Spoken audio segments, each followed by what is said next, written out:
Chapter 13. Nature, the Enjoyer, and Consciousness. Text 1 through 2. Arjuna uvacha prakritim purusham chaiva kshetram kshetragyam evacha etad veditum ichami jnanam gyayam cha keshava Shri Bhagavan uvacha idam shariram konteya kshetram iti abidyate etad yoveti tam prahu kshetragya iti tad vida. Arjuna uvacha. Arjuna said, Prakritim, nature, Purusham, the enjoyer, Cha, also, Eva, certainly, Kshetram, body, Kshetragyam, knower of the body, Eva, certainly, Cha, also, Etat, all this, Veditum, to understand, Ichami, I wish, Jnanam, knowledge, Gyayam, the object of knowledge, Cha, also, Keshava, O Krishna, Shri Bhagavan uvacha, the personality of Godhead said, Idam, this, Shariram, body, Konteya, O son of Kunti, Kshetram, the field, Iti, thus, Abhidyate, is called, Etat, this, Ya, anyone, Veti, knows, Tam, him, Prahu, is called, Kshetragya, knower of the body, Iti, thus, Tat Vita, one who knows. Translation. Arjuna said, O my dear Krishna, I wish to know about Prakriti, nature, Purusha, the enjoyer, and the field and the knower of the field, and of knowledge and the end of knowledge. The blessed Lord then said, This body, O son of Kunti, is called the field, and one who knows this body is called the knower of the field. Purport. Arjuna was inquisitive about Prakriti, or nature, Purusha, the enjoyer, Kshetra, the field, Kshetragya, its knower, and of knowledge, and the object of knowledge. When he inquired about all these, Krishna said that this body is called the field, and that one who knows this body is called the knower of the field. This body is the field of activity for the conditioned soul. The conditioned soul is entrapped in material existence, and he attempts to lord it over material nature. And so, according to his capacity to dominate material nature, he gets a field of activity. That field of activity is the body. And what is the body? The body is made of senses. The conditioned soul wants to enjoy sense gratification, and according to his capacity to enjoy sense gratification, he is offered a body, or a field of activity. Therefore, the body is called Kshetra, or the field of activity for the conditioned soul. Now, the person who identifies himself with the body is called Kshetragya, the knower of the field. It is not very difficult to understand the difference between the field and its knower, the body and the knower of the body. Any person can consider that from childhood to old age, he undergoes so many changes of the body, and yet is still one person remaining. Thus, there is a difference between the knower of the field of activities and the actual field of activities. A living conditioned soul can thus understand that he is different from the body. It is described in the beginning, Dehe Smin, that the living entity is within the body, and that the body is changing from childhood to boyhood, and from boyhood to youth, and from youth to old age. And the person who owns the body knows that the body is changing. The owner is distinctly Kshetragya. Sometimes we understand that I am happy, I am mad, I am a woman, I am a dog, I am a cat. These are the knowers. The knower is different from the field, although we use many articles, our clothes, etc. We know that we are different from the things used. Similarly, we also understand by a little contemplation that we are different from the body. In the first 6 chapters of Bhagavad Gita, the knower of the body, the living entity, and the position by which he can understand the Supreme Lord are described. In the middle 6 chapters of the Gita, the Supreme Personality of Godhead and the relationship between the individual soul and the supersoul in regard to devotional service are described. The superior position of the Supreme Personality of Godhead and the subordinate position of the individual soul are definitely defined in these chapters. The living entities are subordinate under all circumstances, but in their forgetfulness they are suffering.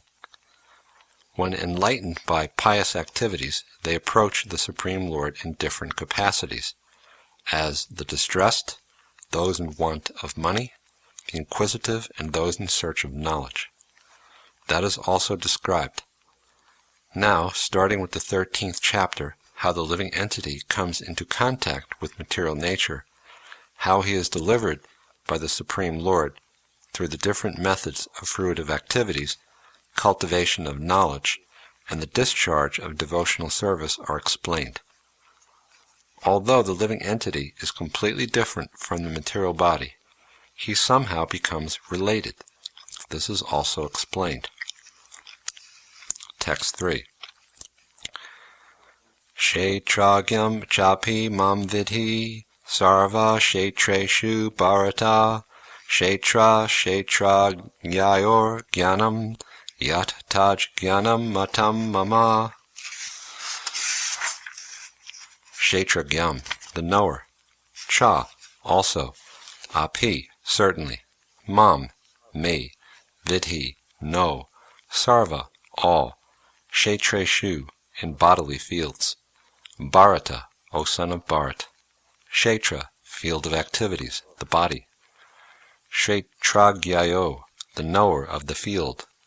Jnanam, knowledge. Yat, that which is taught. Tat, that. Jnanam, knowledge.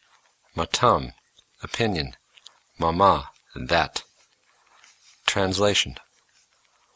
O scion of Bharat, you should understand that I am also the knower in all bodies. And to understand this body and its owner is called knowledge. That is my opinion. Purport. While discussing the subject of this body and the owner of the body, the soul and the supersoul, we shall find 3 different topics of study: the Lord, the living entity, and matter. In every field of activities, in every body, there are 2 souls, the individual soul and the supersoul. Because the supersoul is the plenary expansion of the Supreme Personality of Godhead Krishna, Krishna says, I am also the knower, but I am not the individual owner of the body. I am the super-knower. I am present in every body as the Paramatma, or supersoul. One who studies the subject matter of the field of activity and the knower of the field very minutely in terms of this Bhagavad Gita can attain to knowledge. The Lord says, I am the knower of the field of activities in every individual body. The individual may be the knower of his own body, but he is not in knowledge of other bodies. The Supreme Personality of Godhead, who is present as the Supersoul in all bodies, knows everything about all bodies. He knows all the different bodies of all the various species of life. A citizen may know everything about his patch of land, but the king knows not only his palace, but all the properties possessed by the individual citizens. Similarly, one may be the proprietor of the body individually, but the Supreme Lord is the proprietor of all bodies. The king is the original proprietor of the kingdom, and the citizen is the secondary proprietor. Similarly, the Supreme Lord is the supreme proprietor of all bodies. The body consists of the senses. The Supreme Lord is Rishikesh, which means controller of the senses. He is the original controller of the senses, just as the king is the original controller of all activities of the state. And the citizens are secondary controllers. The Lord also says, I am also the knower. This means that he is the super-knower. The individual soul knows only his particular body. In the Vedic literature it is stated as follows: Kshetrani hi sharirani bijam chapi shubhashubhe tani veti sa yogatma tata kshetragya uchate. This body is called the Kshetra, and within it dwells the owner of the body. And the Supreme Lord who knows both the body and the owner of the body. Therefore he is called the knower of all fields. The distinction between the field of activities, the owner of activities, and the supreme owner of activities is described as follows. Perfect knowledge of the constitution of the body, the constitution of the individual soul, and the constitution of the supersoul is known in terms of Vedic literature as Jnanam. That is the opinion of Krishna. To understand both the soul and the supersoul as one, yet distinct, is knowledge. One who does not understand the field of activity and the knower of activity is not in perfect knowledge. One has to understand the position of Prakriti, nature, and Purusha, the enjoyer of the nature, and Ishvara, the knower who dominates or controls nature and the individual soul. One should not confuse the three in their different capacities. One should not confuse the painter, the painting, and the easel. This material world, which is the field of activities, is nature, and the enjoyer of nature is the living entity, and above them both is the supreme controller, the personality of Godhead. It is stated in the Vedic language, Bhokta bhogyam preritaram cha matva sarvam proktam tri vidam brahmam etat. There are three Brahman conceptions. Prakriti is Brahman as the field of activities, and the Jiva, individual soul, is also Brahman and is trying to control material nature. And the controller of both of them is also Brahman, but he is the factual controller. In this chapter, it will be also explained that out of the two knowers, one is fallible and the other is infallible. One is superior and the other is subordinate. One who understands the two knowers of the field to be one and the same contradicts the Supreme Personality of Godhead, who states here very clearly that I am also the knower of the field of activity. One who misunderstands a rope to be a serpent is not in knowledge. There are different kinds of bodies and there are different owners of the bodies. Because each individual soul has his individual capacity of lording it over material nature, there are different bodies. But the Supreme also is present in them as the controller. The word cha is significant, for it indicates the total number of bodies. That is the opinion of Srila Baladev Vijayabhushan. Krishna is the supersoul present in each and every body apart from the individual soul. And Krishna explicitly says here that the supersoul is the controller of both the field of activities and the finite enjoyer. Text 4. Tat kshetram yach cha yadrik cha yad vikari yatash cha yat sa cha yo yat prabhavash cha tat samasena me shrinu. Tat, that, kshetram, field of activities, yat, as, cha, also, yadrik, as it is, cha, also, yat, what is, vikari, changes, yata, from which, cha, also, yat, one, sa, he, Cha, also, Ya, one, Yat, which, Prabhava, Cha, influence also, Tat, that, Samasena, in detail, Me, from me, Shrinu, understand. Translation. Now please, hear my brief description of this field of activity, and how it is constituted, what its changes are, whence it is produced, who that knower of the field of activities is, and what his influences are. Purport. The Lord is describing the field of activities and the knower of the field of activities in their constitutional positions.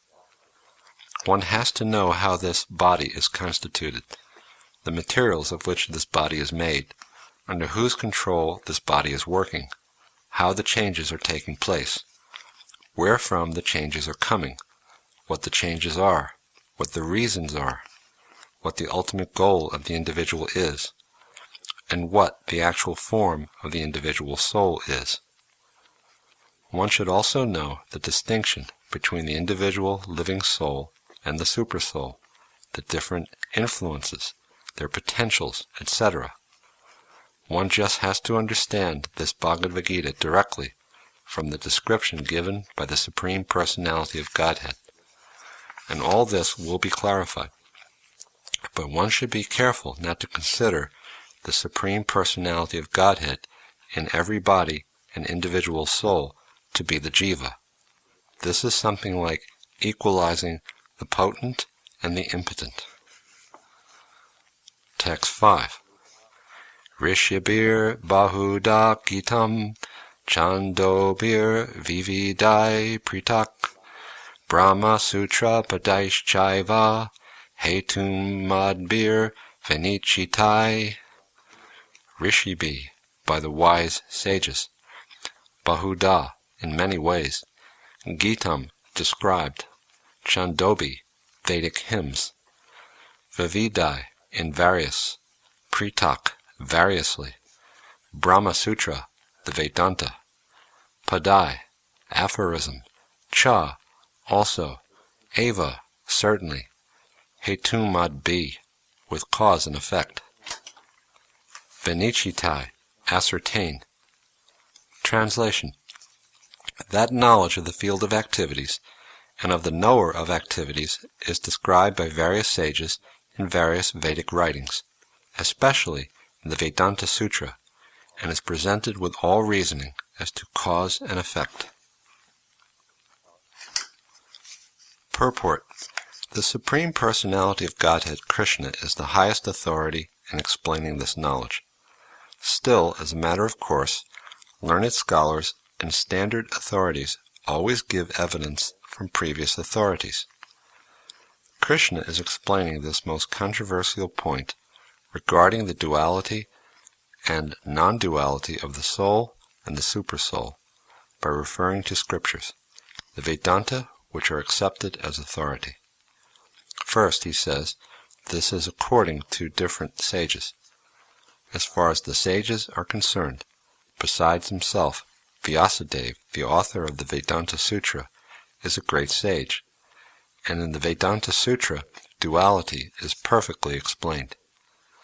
And Vyasadeva's father, Parashara, was also a great sage, and he writes in his books of religiosity, Aham tvam cha atanye. We, you, I, and various other living entities are all transcendental, although in material bodies. Now we are fallen into the ways of the three modes of material nature, according to our different karma. As such, some are on higher levels, and some are in the lower nature. The higher and lower natures exist due to ignorance, and are being manifested in an infinite number of living entities. But the Supersoul, which is infallible, is uncontaminated by the three qualities of nature, and is transcendental. Similarly, in the original Vedas, a distinction between the soul, the Supersoul, and the body is made, especially in the Katha Upanishad. There is a manifestation of the Supreme Lord's energy known as Annamaya, by which one depends simply upon food for existence. This is a materialistic realization of the Supreme. Then there is Pranamaya. This means that after realizing the Supreme Absolute Truth in foodstuff, one can realize the Absolute Truth in the living symptoms, or life forms. In Jnanamaya, the living symptom develops to the point of thinking, feeling, and willing. Then there is Brahman realization, and the realization called Vijnanamaya, by which the living entity's mind and life symptoms are distinguished from the living entity himself. The next and supreme stage is Anandamaya, realization of the all-blissful nature. Thus there are 5 stages of Brahman realization, which is called Brahma Bhucham. Out of these first 3, Annamaya, Pranamaya, and Jnanamaya involve the fields of activities of the living entities. Transcendental to all these fields of activities is the Supreme Lord, who is called Anandamaya. In the Vedanta Sutra also, the Supreme is called Anandamayo Vyasat. The Supreme Personality of Godhead is by nature full of joy, and to enjoy his transcendental bliss, he expands into Vijnanamaya, Pranamaya, Jnanamaya, and Annamaya. In this field of activities, the living entity is considered to be the enjoyer, and different from him is the Anandamaya. That means that if the living entity decides to enjoy, and dovetailing himself with the Anandamaya, then he becomes perfect. This is the real picture of the Supreme Lord as supreme knower of the field, the living entity, a subordinate knower, and the nature of the field of activities. Texts 6 through 7. Mahabhutani ahankaro buddhir avyaktam eva cha indriyani dashaikam cha pancha chandriya gochara icha dvesha sukham dukham sangatash chaitana driti etat kshetram samasena savikaram udaritam. Mahabhutani, great elements. Ahankara, false ego. Buddhi, intelligence. Avyaktam, the unmanifested. Eva, certainly. Cha, also. Indriyani, senses. Dasha ekam, 11. Cha, also. Pancha, 5. Cha, also. Indriya gochara, objects of the senses. Icha, desire. Dvesha, hatred. Sukham, happiness. Dukham, distress.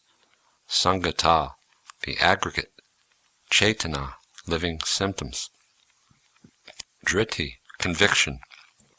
Etat, all this. Chaitram, field of activities. Samasena, in summary. Savikaram, interaction. Udaritam, exemplified.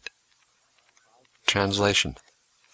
The 5 great elements: false ego, intelligence, the unmanifested, the 10 senses, the mind, the 5 sense objects, desire, hatred, happiness, distress, the aggregate, the life symptoms and convictions. All these are considered, in summary, to be the field of activities and its interactions. Purport.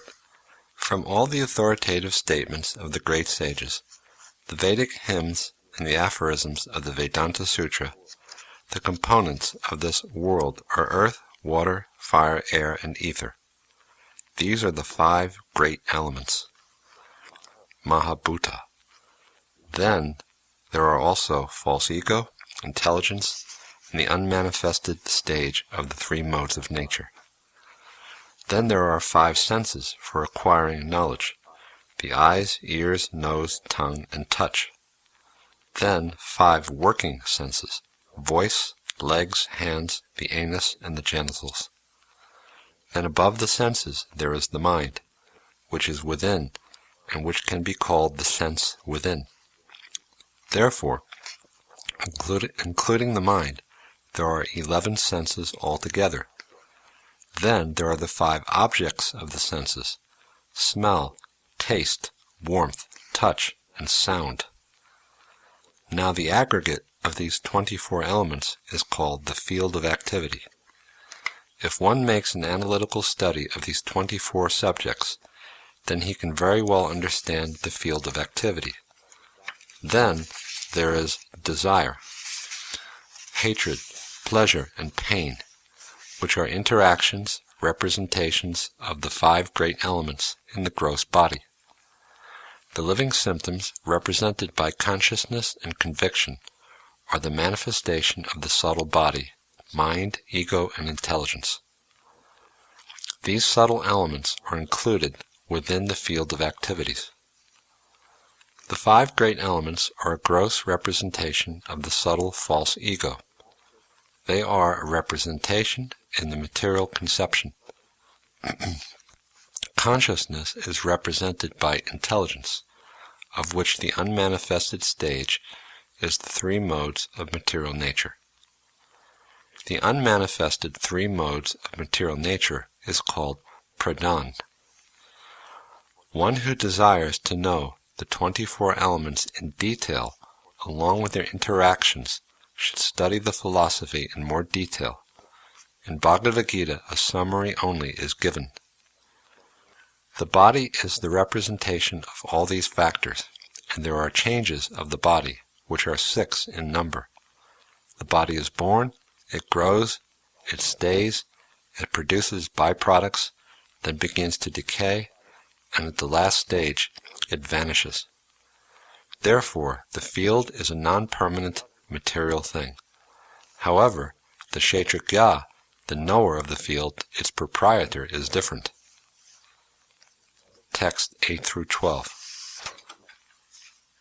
Amanitvam adambitvam ahimsa shantir arjavam acharyopasanam shocham staryam atma vinigraha indriyarteshu vairagyam anahankara evacha janma mrityu jara vyadi dukkha doshanu darshanam asaktir anabhishvanga putra dara grihadishu nityam cha samachitatvam ishtanishto papatishu mai chananya yogena bhaktir avyabhicharani vivikta desha sevitvam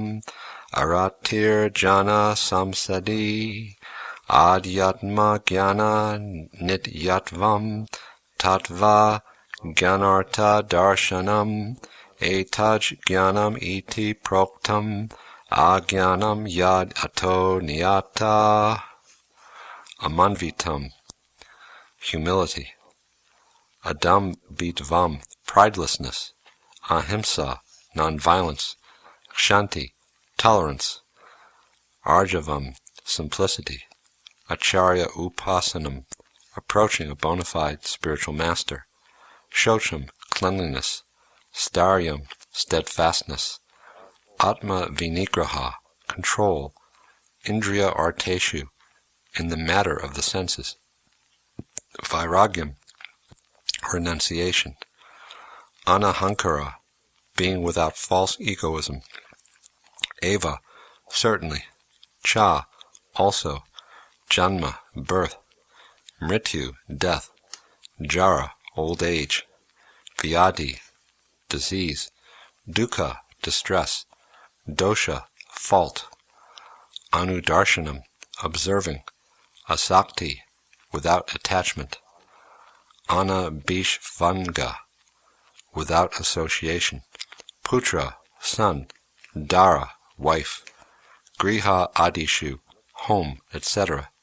Nityam, eternal. Cha, also. Sama chitatvam, equilibrium. Ishta, desirable. Anishta, undesirable. Upapatishu, having obtained. Mai, unto me. Cha, also. Ananya yogena, by devotional service. Bhakti, devotion. Avya bicharani, constant, unalloyed. Vivikta, solitary. Desha, place. Savit vam, aspiring. Arati, without attachment. And jana, people in general. Samsadi, mass. Adhyatma, pertaining to the self. Jnana, knowledge. Nityatvam, eternity. Tattva jnana, knowledge of the truth. Artha, the object. Darshanam, philosophy. Etat, all this. Jnanam, knowledge. Iti, thus. Proktam, declared. Ajnanam, ignorance. Yat, that which. Ata, from this. Anyata, others. Translation. Humility, pridelessness, nonviolence, tolerance, simplicity, approaching a bona fide spiritual master, cleanliness, steadiness, and self-control, renunciation of the objects of sense gratification, absence of false ego, the perception of the evil of birth, death, old age, and disease, non-attachment to children, wife, home, and the rest, and even-mindedness amid pleasant and unpleasant events, constant and unalloyed devotion to me, resorting to solitary places, detachment from the general mass of people, accepting the importance of self-realization, and philosophical search for the absolute truth. All these I thus declare to be knowledge, and what is contrary to these is ignorance. Purport. This process of knowledge is sometimes misunderstood by less intelligent men as being the interaction of the field of activity. But actually this is the real process of knowledge. If one accepts this process, then the possibility of approaching the absolute truth exists. This is not the interaction of the tenfold elements as described before. This is actually the means to get out of it. Of all the descriptions of the process of knowledge, the most important point is described in the first line of the 10th verse. The process of knowledge terminates in unalloyed devotional service to the Lord. So, if one does not approach, or is not able to approach the transcendental service of the Lord, then the other 19 items are of no particular value. But if one takes to devotional service in full Krishna consciousness, the other 19 items automatically develop within him. The principle of accepting a spiritual master, as mentioned in the 7th verse, is essential. Even for one who takes to devotional service, it is most important. Transcendental life begins when one accepts a bona fide spiritual master. The Supreme Personality of Godhead, Sri Krishna, clearly states here that this process of knowledge is the actual path. Anything speculated beyond this is nonsense. As for the knowledge outlined here, the items may be analyzed as follows. Humility means that one should not be anxious to have the satisfaction of being honored by others. The material conception of life makes us very eager to receive honor from others. But from the point of view of a man in perfect knowledge, who knows that he is not this body, anything, honor or dishonor, pertaining to this body is useless. One should not be hankering after this material deception. People are very anxious to be famous for their religion, and consequently sometimes it is found that without understanding the principles of religion, one enters into some group which is not actually following religious principles, and then wants to advertise himself as a religious mentor. As for actual advancement in spiritual science, one should have a test to see how far he is progressing. He can judge by these items. Nonviolence is generally taken to mean not killing or destroying the body. But actually, nonviolence means not to put others into distress. People in general are trapped by ignorance in the material concept of life, and they perpetually suffer material pains. So unless one elevates people to spiritual knowledge, one is practicing violence. One should try his best to distribute real knowledge to the people, so that they may become enlightened and leave this material entanglement. That is nonviolence. Tolerance means that one should be practiced to bear insult and dishonor from others. If one is engaged in the advancement of spiritual knowledge, there will be so many insults and much dishonor from others. This is expected because material nature is so constituted. Even a boy like Prahlad, who only 5 years old, was engaged in the cultivation of spiritual knowledge, was endangered when his father became antagonistic to his devotion.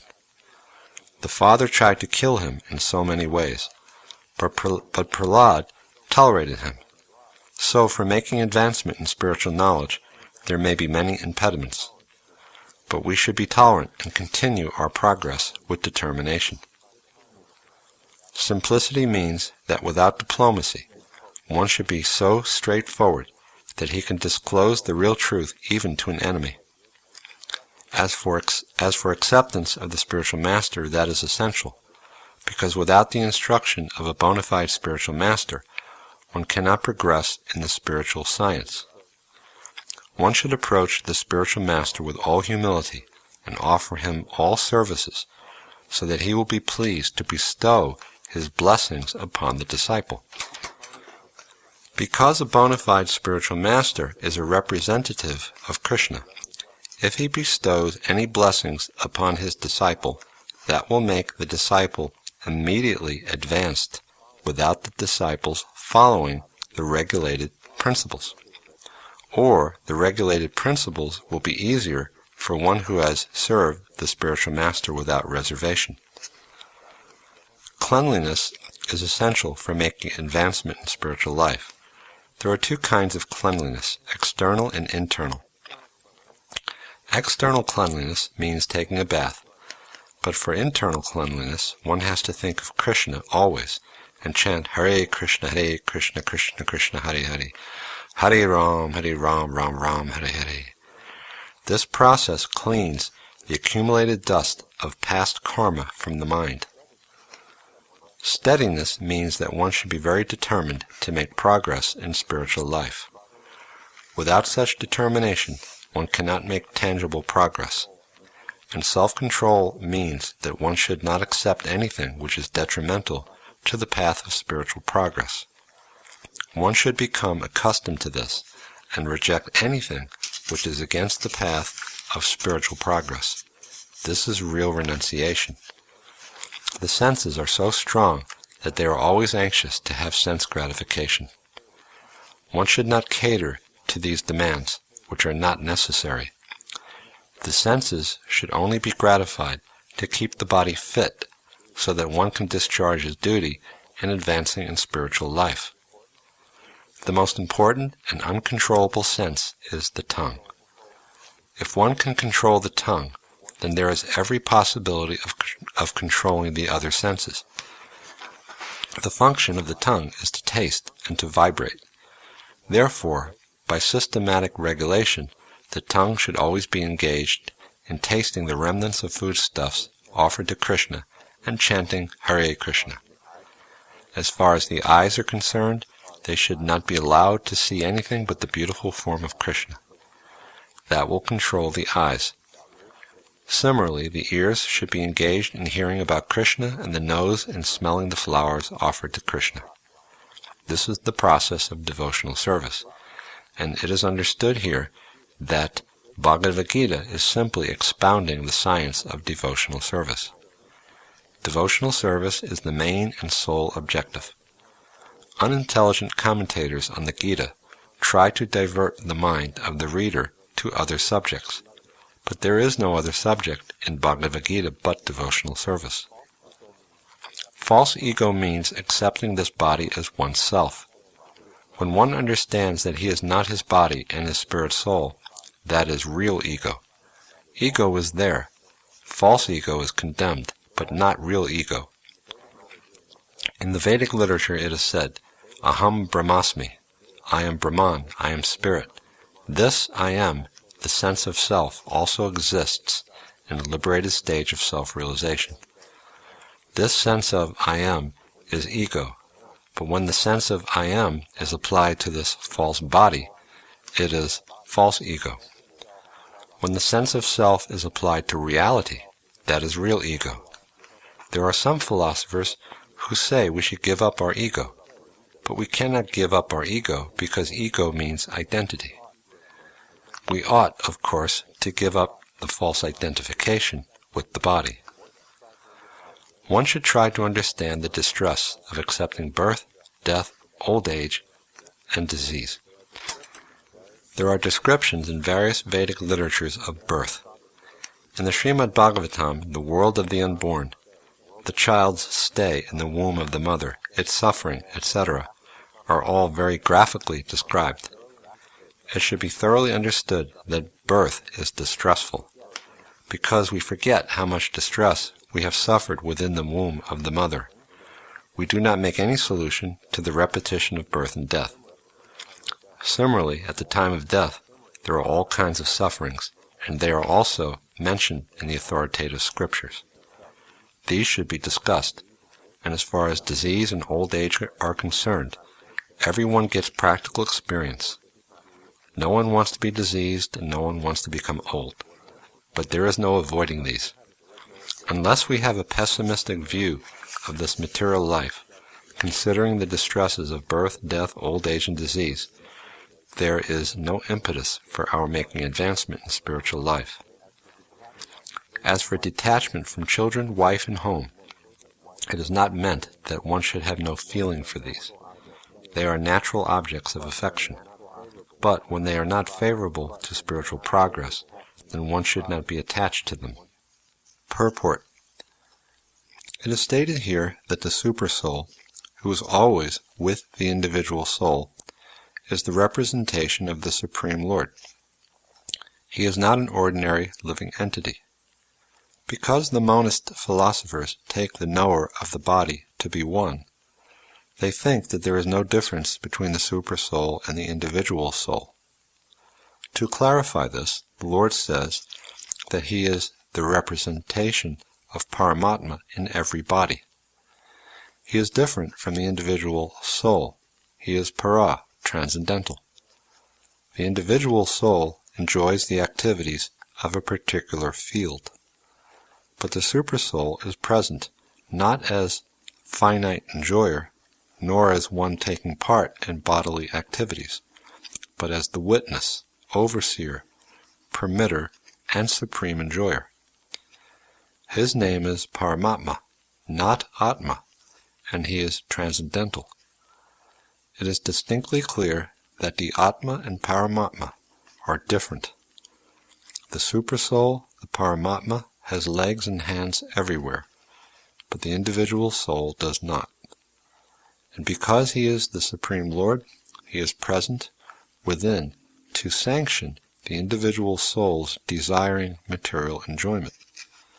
Without the sanction of the Supreme Soul, the individual soul cannot do anything.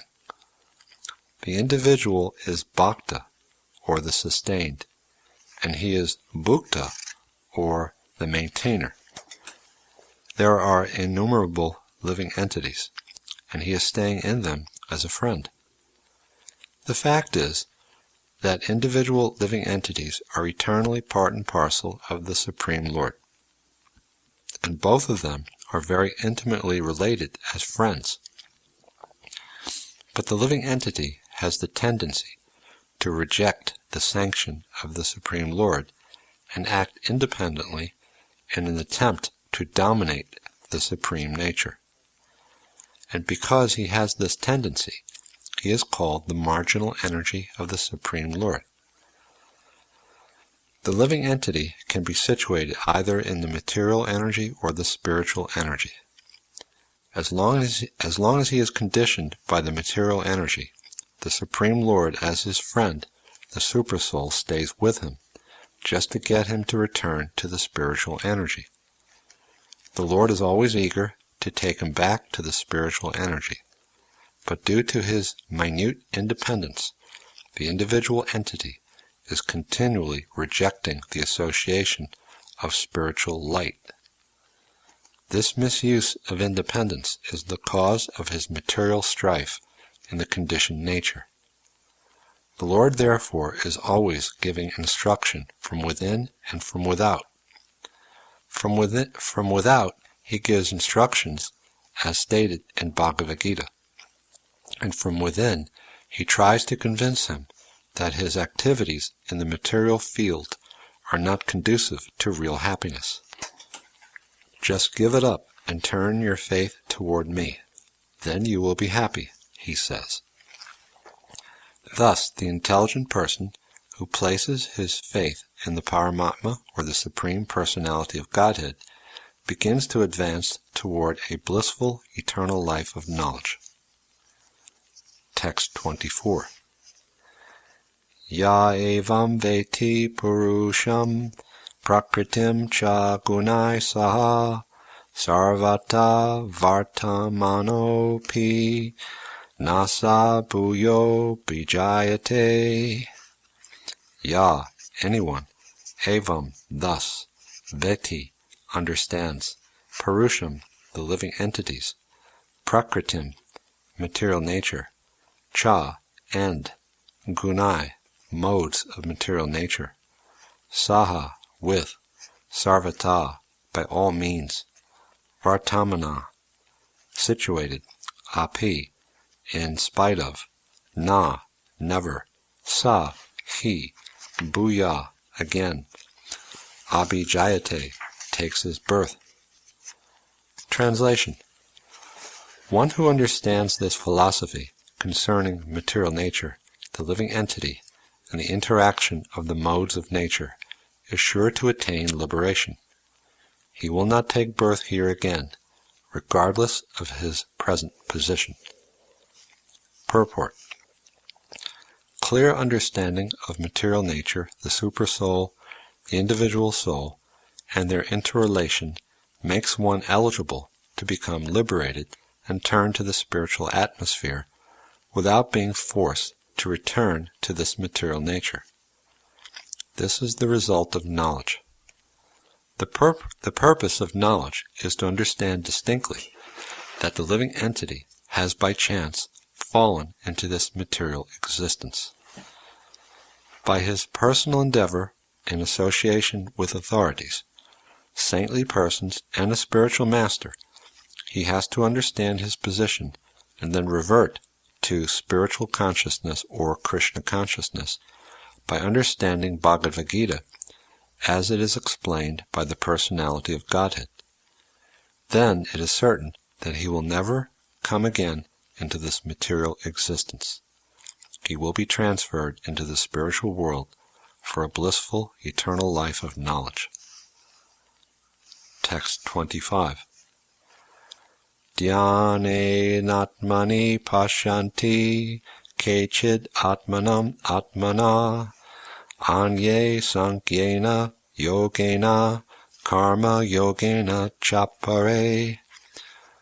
Dhyanena, by meditation, atmani, self, pashanti, see, kechit, one, atmanam, supersoul, atmana, by the mind, anye, others, sankyena, by philosophical discussion, yogena, by the yoga system, karma yogena, by activities without fruitive desire, cha, also, apare, others.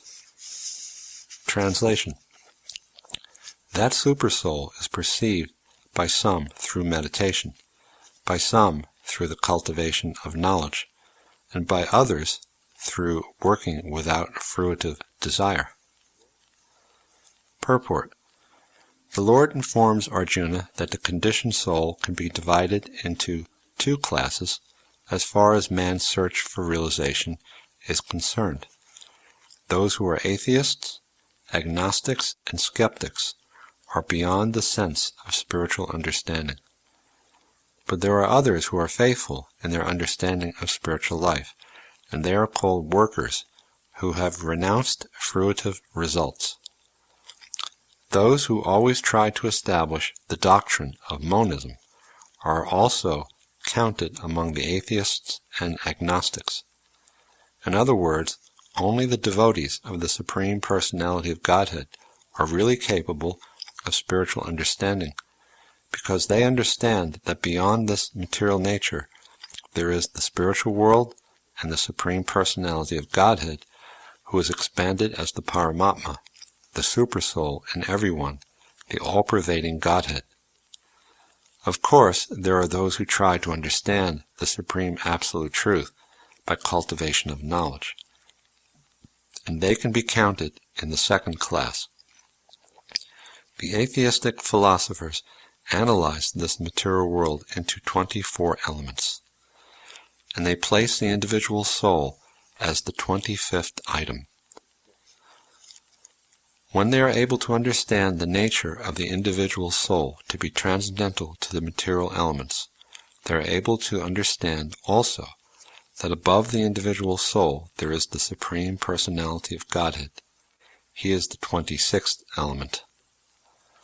Thus gradually they also come to the standard of devotional service in Krishna consciousness. Those who work without fruitive results are also perfect in their attitude. They are given a chance to advance to the platform of devotional service in Krishna consciousness. Here it is stated that there are some people who are pure in consciousness and who try to find out the Supersoul by meditation, and when they discover the Supersoul within themselves, they become transcendentally situated. Similarly, there are others who also try to understand the Supreme Soul by cultivation of knowledge, and there are others who cultivate the Hatha Yoga system and who try to satisfy the Supreme Personality of Godhead by childish activities. Text 26.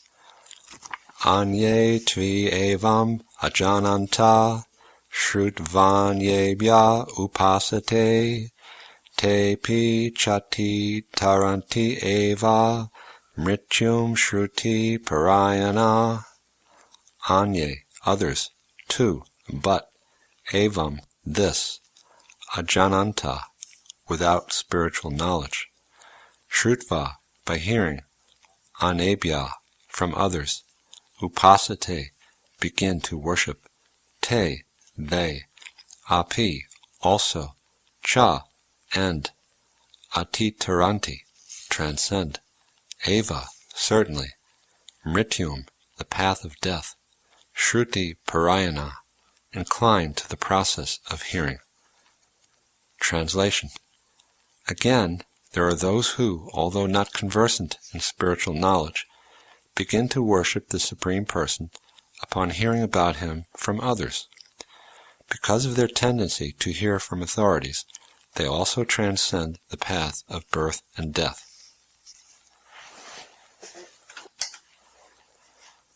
Purport. This verse is particularly applicable to modern society, because in modern society there is practically no education in spiritual matters. Some of the people may appear to be atheistic or agnostic or philosophical, but actually there is no knowledge of philosophy. As for the common man, if he is a good soul, then there is a chance for advancement by hearing. This hearing process is very important. Lord Chaitanya, who preached Krishna consciousness in the modern world, gave great stress to hearing, because if the common man simply hears from authoritative sources, he can progress, especially, according to Lord Chaitanya, if he hears the transcendental vibration Hare Krishna, Krishna Krishna, Hare Hare, Hare Ram, Ram Ram, Hare Hare. It is stated, therefore, that all men should take advantage of hearing from realized souls and gradually become able to understand everything. The worship of the Supreme Lord will then undoubtedly take place.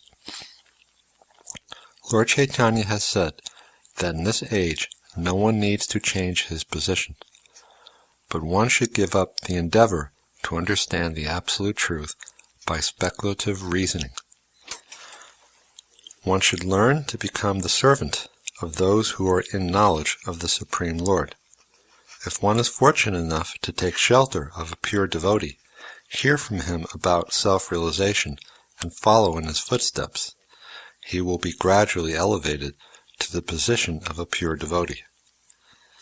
In this verse, particularly, the process of hearing is strongly recommended, and this is very appropriate. Although the common man is often not as capable as so-called philosophers, faithful hearing from an authoritative person will help one transcend this material existence and go back to Godhead, back to home. Text 27. Yavat samjayate kinchit sattvam stavara jangamam kshetragya samyogat tadvidhi bharatarshaba. Yavat, whatever, samjayate, takes place, kinchit, anything, sattvam, existence, stavara, not moving, jangamam, moving, kshetra, the body, kshetragya, knower of the body, samyogat, union between, tat vidhi, you must know it, bharatarshaba, O chief of the Bharats. Translation. O chief of the Bharats, whatever you see in existence, both moving and unmoving, is only the combination of the field of activities and the knower of the field. Purport. Both material nature and the living entity, which were existing before the creation of the cosmos, are explained in this verse. Whatever is created is but a combination of the living entity and material nature. There are many manifestations, like trees, mountains, and hills, which are not moving, and there are many existences which are moving, and all of them are but combinations of material nature and superior nature, the living entity. Without the touch of the superior nature, the living entity, nothing can grow. Therefore, the relationship between matter and nature is eternally going on, and this combination is effected by the Supreme Lord. Therefore, he is the controller of both the superior and inferior natures. The material nature is created by him, and the superior nature is placed in this material nature, and thus all these activities and manifestations take place. Text 28. Samam sarveshu bhuteshu tishtantam parameshvaram vinashyatva avinashyantam ya pashati sa pashati. Samam, equally, sarveshu, in all, bhuteshu, living entities, tishtantam, residing, parameshvaram, the supersoul, vinashyatsu, in the destructible, avinashyantam, not destroyed, ya, anyone, pashati, see, sa, he, pashyati, actually sees. Translation. One who sees the supersoul accompanying the individual soul in all bodies, and who understands that neither the soul nor the supersoul is ever destroyed, actually sees. Purport. Anyone who can see three things, the body, the proprietor of the body, or individual soul, and the friend of the individual soul, combined together by good association, is actually in knowledge. Those who are not associated with the soul's friend are ignorant. They simply see the body, and when the body is destroyed, they think that everything is finished, but actually it is not so.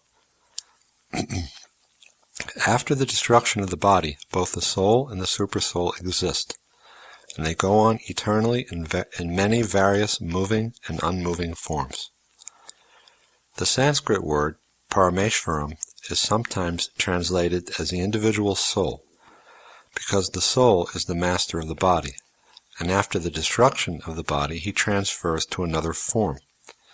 In that way, he is master. But there are others who interpret this Parameshvaram to be the supersoul. In either case, both the supersoul and the individual soul continue. They are not destroyed. One who can see in this way can actually see what is happening. Text 29. Samam pashyanhi sarvatra samavashtitam ishvaram nahi nasti atmanatmanam tato yati param gatim. Samam, equally, pashyan, seeing, he, certainly, sarvatra, everywhere, samavashtitam, equally situated, ishvaram, supersoul, na, does not, hinasti, degrade, atmana, by the mind, atmanam, the soul, tata yati, then reaches, param, the transcendental, gatim, destination. Translation. One who sees the supersoul in every living being and equal everywhere does not degrade himself by his mind. Thus he approaches the transcendental destination. Purport. The living entity, by accepting his material existence as just so much suffering, can become situated in his spiritual existence. If one understands that the Supreme is situated in his Paramatma manifestation everywhere, that is, if he can see the presence of the Supreme Personality of Godhead in every living thing, he does not degrade himself, and he therefore gradually advances in the spiritual world. The mind is generally addicted to self-centered processes, but when the mind turns to the Supersoul, one becomes advanced in spiritual understanding. Text 30. Prakrit yaiva cha karmani kriyamanani sarvasha ya pashati tatmanam akataram sa pashati. Prakritya, material nature. Eva, certainly. Cha, also. Karmani, activities. Kriya manani, engaged in performing. Sarvasha, in all respects. Ya, anyone who. Pashati, sees. Tata, also. Atmanam, himself. Akartaram, non-doer. Sa, he. Pashati, sees perfectly. Translation. One who can see that all activities are performed by the body, which is created of material nature, and sees that the self does nothing, actually sees. Purport. This body is made by material nature under the direction of the Supersoul, and whatever activities are going on in respect to one's body are not his doing. Whatever one is supposed to do, either for happiness or for distress, one is forced to do because of the bodily constitution. The self, however, is outside all these bodily activities. This body is given according to one's past desire. To fulfill desires, one is given the body, with which he acts accordingly. Practically speaking, the body is a machine, designed by the Supreme Lord to fulfill desires. Because of desires, one is put into difficult circumstances to suffer or to enjoy. This transcendental vision of the living entity, when developed, makes one separate from bodily activities. One who has such a vision is an actual seer. Text 31. Yada bhuta pritag bhavam ekastam anupashati tata eva cha vistaram brahma sampadyate tada. Yada, when, bhuta, living entities, pritag bhavam, separated entities, ekastam, situated in one, anupashati, tries to see through authority, tata eva, thereafter, cha, also, vistaram, expanded, Brahma, the Absolute, sampadyate, attains, tada, at that time. Translation. When a sensible man ceases to see different identities, which are due to different material bodies, he attains to the Brahman conception. Thus he sees that beings are expanded everywhere. Purport. When one can see that the various bodies of living entities arise due to the different desires of the individual soul and do not actually belong to the soul itself, one actually sees. In the material conception of life, we find someone a demigod, someone a human being, a dog, a cat, etc. This is material vision, not actual vision. This material differentiation is due to a material conception of life. After the destruction of the material body, this spirit soul is one. The spirit soul, due to contact with material nature, gets different types of bodies. When one can see this, he attains spiritual vision, thus being freed from differentiations like man, animal, big, low, etc. One becomes beautified in his consciousness and able to develop Krishna consciousness in his spiritual identity. How he then sees things will be explained in the next verse. Text 32. Anadidvan nirgunatvat paramatmayam avyaya sharirastopi konteya na karoti na lipyate. Anaditvat, due to eternity. Nirgunatvat, due to transcendental. Param, beyond material nature. Atma, spirit. Ayam, this. Avyaya, inexhaustible. Sharira sta, api, though dwelling in the body. Konteya, O son of Kunti. Na karoti, never does anything. Na lipyate, nor is he entangled. Translation. Those with the vision of eternity can see that the soul is transcendental, eternal, and beyond the modes of nature. Despite contact with the material body, O Arjuna, the soul neither does anything nor is entangled. Purport. A living entity appears to be born because of the birth of the material body. But actually, the living entity is eternal. He is not born. And in spite of his being situated in a material body, he is transcendental and eternal. Thus, he cannot be destroyed. By nature, he is full of bliss. He does not engage himself in any material activities. Therefore, the activities performed due to his contact with material bodies do not entangle him. Text 33. Yata sarvagatam sokshmyad akasham no palipyate sarvatra vashtito dehe tatatma no palipyate. Yata, as, sarvagatam, all-pervading, sokshmyat, due to being subtle, Akasham, the sky. Na, never. Upalipyate, mixes. Sarvatra, everywhere. Avashtita, situated. Dehe, in the body.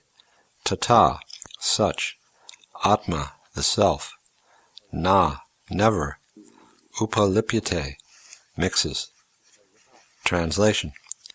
The sky, due to its subtle nature, does not mix with anything, although it is all-pervading. Similarly, the soul, situated in Brahman vision, does not mix with the body, though situated in that body. Purport. The air enters into water, mud, stool, and whatever else is there. Still, it does not mix with anything. Similarly, the living entity, even though situated in varieties of bodies, is aloof from them due to his subtle nature. Therefore, it is impossible to see with the material eyes how the living entity is in contact with this body, and how he is out of it after the destruction of the body. No one in science can ascertain this. Text 34. Yata prakashyayati eka kritsnam lokam imam ravi kshetram kshetri tata kritsnam prakashayati bharata. Yata, as. Prakashayati, illuminates. Eka, one. Kritsnam, the whole. Lokam, universe. Imam, this. Ravi, the sun. Kshetram, this body. Kshetri, the soul. Tata, similarly. Kritsnam, all. Prakashayati, illuminates. Bharata, O son of Bharat. Translation. O son of Bharat, as the sun alone illuminates all this universe, so does the living entity, one within the body, illuminate the entire body by consciousness. Purport. There are various theories regarding consciousness. Here in Bhagavad Gita, the example of the sun and the sunshine is given. As the sun is situated in one place, but is illuminating the whole universe, so a small particle of spirit soul, although situated in the heart of this body, is illuminating the whole body by consciousness. This consciousness is the proof of the presence of the soul, as sunshine or light is the proof of the presence of the sun. When the soul is present in the body, there is consciousness all over the body, and as soon as the soul is passed from the body, there is no more consciousness.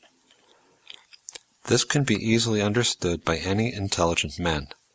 Therefore, consciousness is not a production of the combinations of matter. It is the symptom of the living entity.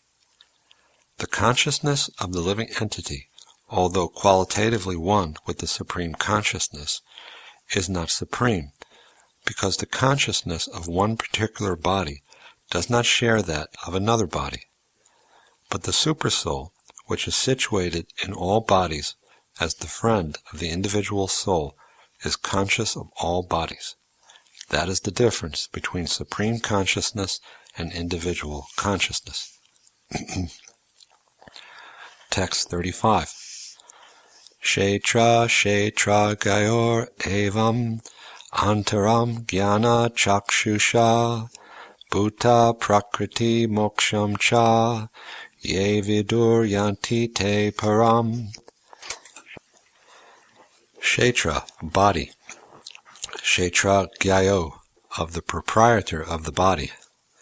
Evam, that. Antaram, difference. Jnana chakshusha, by vision of knowledge. Bhuta, living entity. Prakriti, material nature. Moksham, liberation. Cha, also. Ye, one who. Vidhu, knows. Yanti, approaches. Te, they. Param, supreme. Translation. One who knowingly sees this difference between the body and the owner of the body and can understand the process of liberation from this bondage also attains to the supreme goal. Purport. The purport of this 13th chapter is that one should know the distinction between the body, the owner of the body, and the supersoul. A faithful person should at first have some good association to hear of God, and thus gradually become enlightened. If one accepts a spiritual master, he can learn to distinguish between matter and spirit, and that becomes the stepping stone for further spiritual realization. A spiritual master teaches his students to get free from the material concept of life by various instructions. For instance, in Bhagavad Gita we find Krishna instructing Arjuna to free him from materialistic considerations. One can understand that this body is matter. It can be analyzed with its 24 elements. That is the gross manifestation. And the subtle manifestation is the mind and psychological effects. And the symptoms of life are the interaction of these features. But over and above this, there is the soul, and there is also the supersoul. The soul and the supersoul are two. This material world is working by the conjunction of the soul and the 24 material elements. One who can see the constitution of the whole material manifestation as this combination of the soul and material elements, and also can see the situation of the Supreme Soul, becomes eligible for transfer to the spiritual world. These things are meant for contemplation and for realization, and one should have a complete understanding of this chapter with the help of the spiritual master. Thus end the Bhaktivedanta purports to the 13th chapter of the Srimad Bhagavad Gita in the matter of nature, the enjoyer, and consciousness.